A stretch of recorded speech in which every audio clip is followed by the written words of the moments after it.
ministers from Saudi Arabia and South Africa, and business leaders from both countries. It's a wonderful joy to see so many of you gathered here, and indeed many other friends who are also here, and ladies and gentlemen. Allow me to voice my appreciation to the wonderful relationship that has evolved between our two countries, and particularly to thank His Majesty, the King, and His Royal Highness, the Crown Prince, with whom we have developed a really warm and close relationship that has formed the foundation of this growing partnership between our two countries, and also a warm relationship between our various ministers who have joined in to really ensure that this relationship is the type that bears enormous fruits for both countries.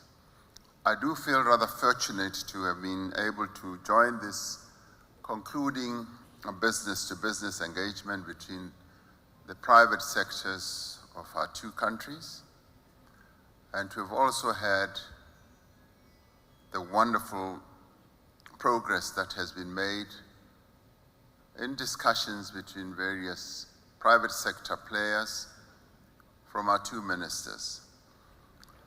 We have here this afternoon many Saudi firms and a delegation of some 100 South African business people representing multiple sectors of our national economy. Back home last week, South Africa hosted a Saudi government and business delegation in Pretoria. We also successfully launched the Saudi-South African Business Council, and our two ministers held the 9th session of the Joint Economic Commission. Now, these are milestones which may not mean much to many people, but they certainly mean a great deal to us as the two countries. I'm encouraged by the very positive feedback we received from these events, the warmth in business relationship, and the great appetite by the private sector from both countries for deeper partnerships. And they have lived up to the adage that you move from contact to contract. And we have seen this even as Minister Patel was describing, as the interaction between various business players on both sides have been demonstrating. Trade between our two countries already totals $5 billion US, and we think we can increase it much further in the next few years. In fact, it is our dream and ambition that we should see this number scaling much higher.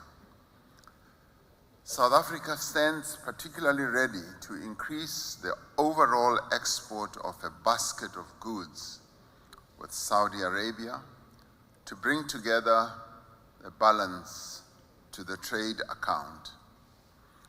The current flows of investment between our two countries are very promising indeed. One such company, and it's Aqua Power from Saudi Arabia, is active in the renewable energy space in our country, one of the catalytic sectors for South Africa. South Africa has what I would call unparalleled opportunities that await investors with the financial capability and a great business appetite.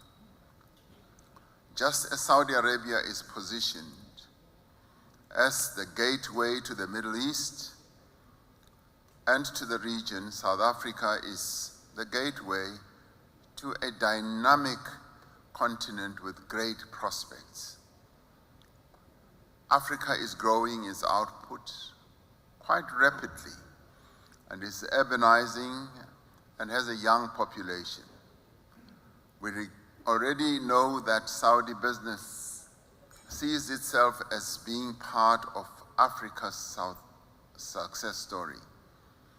You have an opportunity here today to develop the relationships that can improve two-way capital flows between Saudi Arabia, this region broadly, and South Africa and Africa more broadly as well.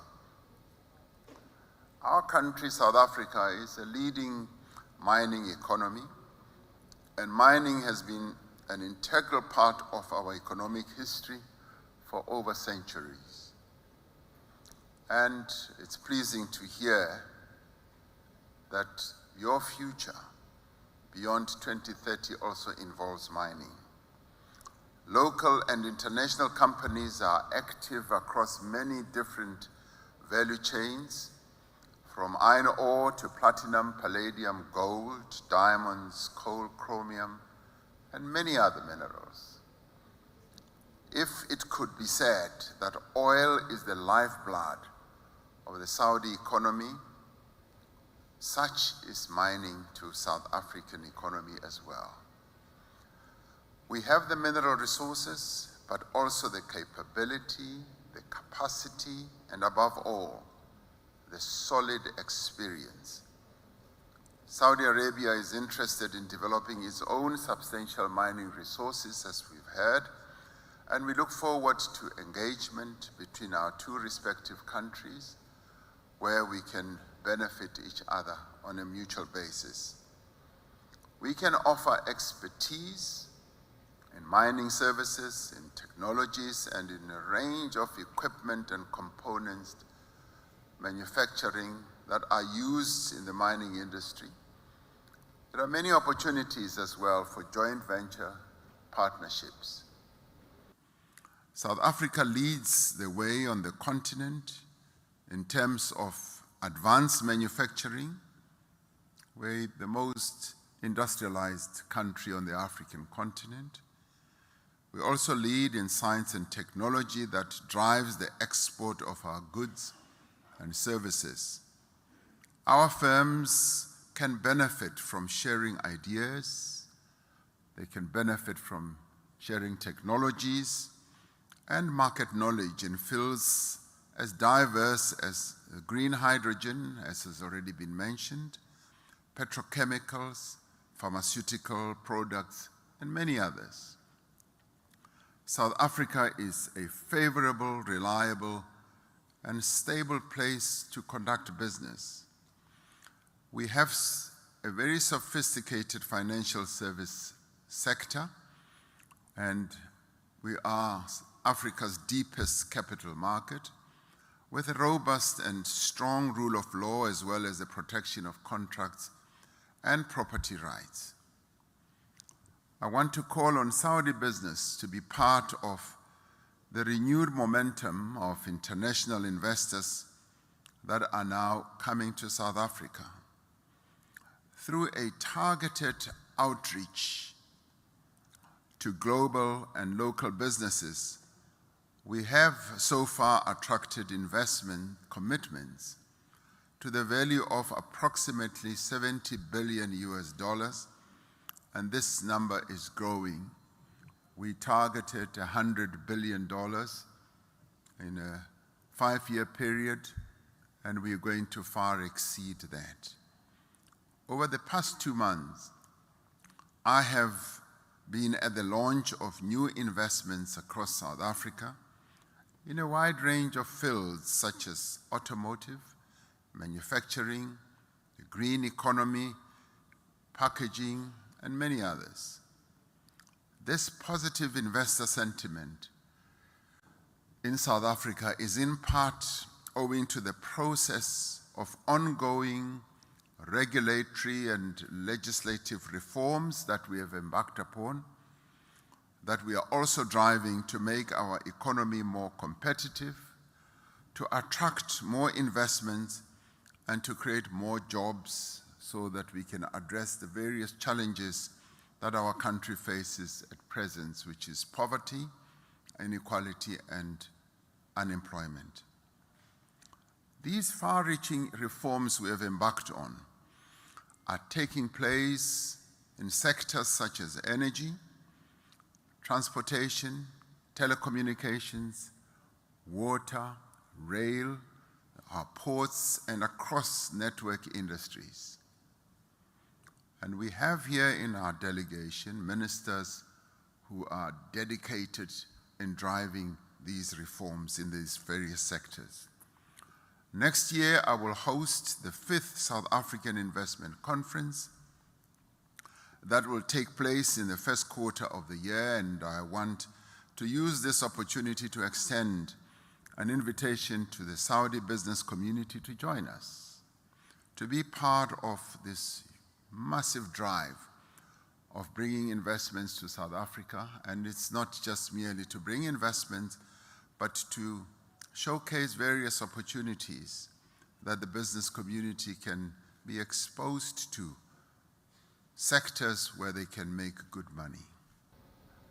Several of the world's leading multinational corporations do have a footprint in South Africa, and our own companies are active in a number of global markets.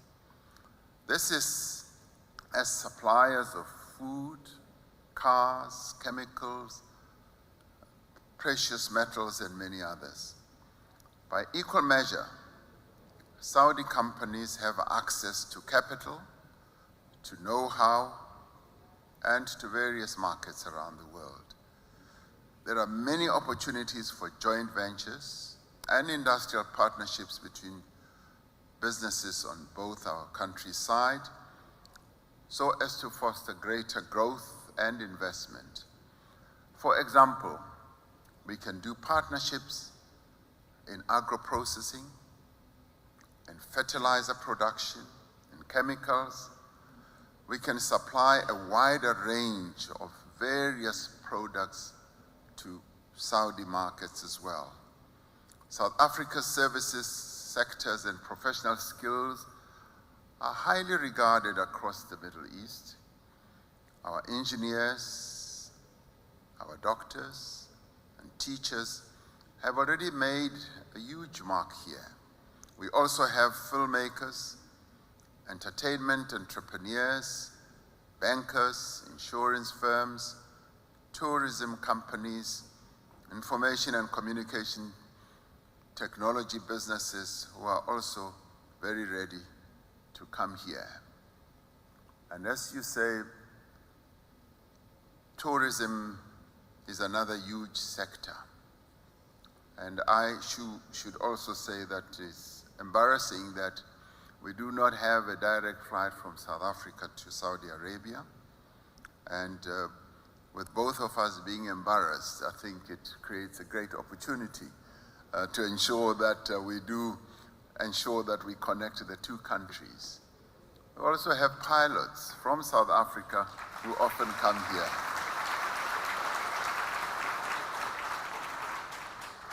So I hope you're not applauding to the embarrassment. But this creates a great opportunity. Out of failure and embarrassment sometimes arises great opportunities, and this embarrassment is creating this great opportunity for the two countries to be connected. So we are indeed a leading tourism destination, including for visitors from Saudi Arabia and the Gulf. Our wildlife tourism is a particular drawcard for tourists from the region. Beyond the need to facilitate greater tourism between our two countries, there are many investment opportunities for Saudi businesses also in the tourism sector. Again, as I said, in wildlife tourism, such as things like game ranching and many others. And of course, linked to this whole process are the other reforms that will bolster and continue to bolster our tourism industry, and to ensure that as we grow our own tourism industry, we deepen and extend security to make sure that there's adequate security that can make our country even much more attractive. And last but not certainly the least, South Africa is blessed with vast tracts of arable land, one of the world's longest coastlines, and an average of 2,500 hours of sun every year. You have great abundance of sun, but so do we, even though in limited measures compared to yourself. Of course, the latter is no comparison to yours, but this abundant natural resource and the temperate climate is a firm basis for investment in agriculture as well as renewable energy. Given all that South Africa has to offer and all that Saudi Arabia has to offer the South African investor, the themes you have chosen are quite appropriate. Firstly, mining and industry, which includes, of course, health products, chemicals, steel, automobiles, as well as others. Secondly, agriculture and food processing, which, as we've come to know, is also very important not only for the peoples of the world, but also in this region. Thirdly, tourism, hospitality, which can include services as well, and indeed many services. Finally, energy and renewables. I look particularly forward to welcoming more of your renewable energy firms and technologies to enter our market. We hope to see you partnering with South African firms as we increase our renewable energy generation footprint and manufacture green energy components. And we are particularly pleased that Saudi Arabia is well steeped in the field of renewable energy and broad energy indeed. An area of potential synergies I want to particularly refer to is the green hydrogen economy. We have all been following with great interest the ambitious and spectacular NEOM project on the Red Sea coast. With plans to source 100% of NEOM's energy from renewable sources, including hydrogen-based power, Saudi investors will find substantial opportunities to leverage in South Africa in this regard. Similarly, there are opportunities for South African business to leverage at NEOM as well. We are the world's largest producer of platinum, a key input in hydrogen fuel cell technology. Our ambitious plans to unlock the potential of the green hydrogen economy include developing a hydrogen valley that stretches from the platinum belt in our country through the country's industrial heartland.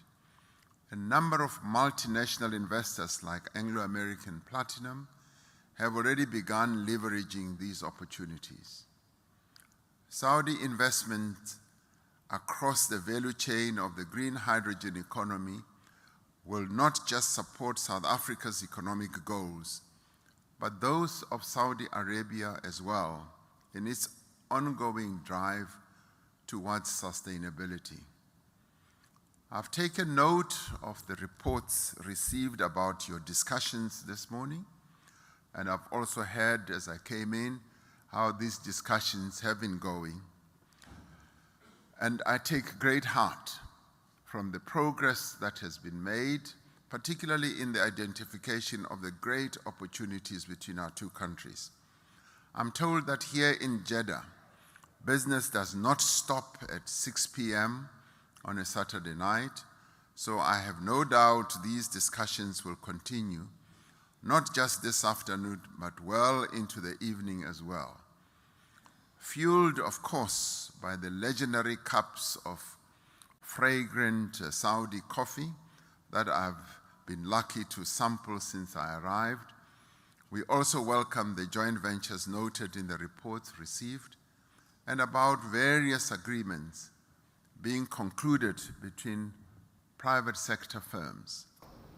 The Business Council will need to maintain this great momentum that has been built, and so that it can solidify the economic relationship. When I was last here in 2018, we were essentially laying a foundation and digging the trenches. But during this visit, we are actually consolidating and solidifying that foundation, and this great building that we are constructing of economic development between our two countries is now going up.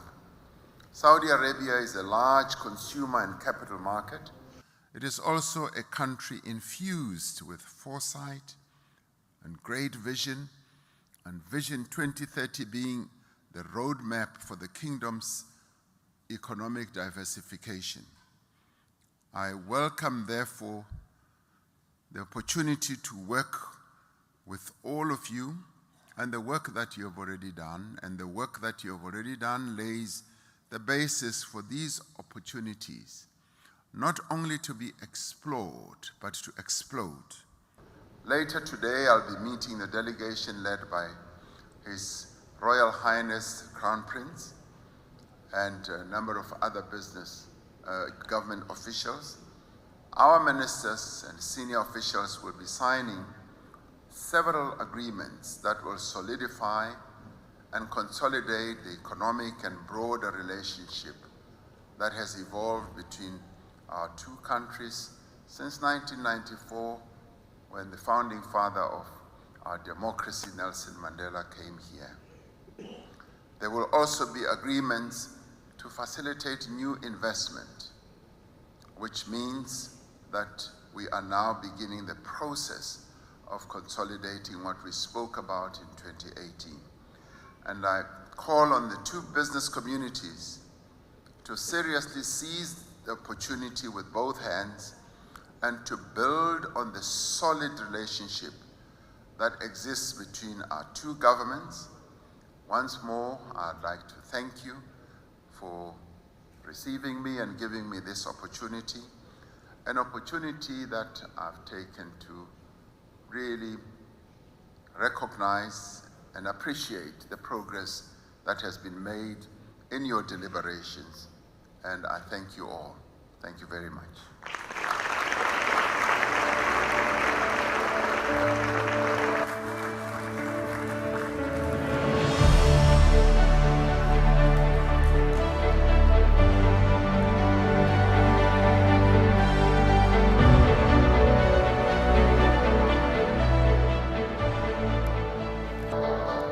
Thank you, Your Excellency, for your kind words. Indeed, a bright and prosperous future ahead in the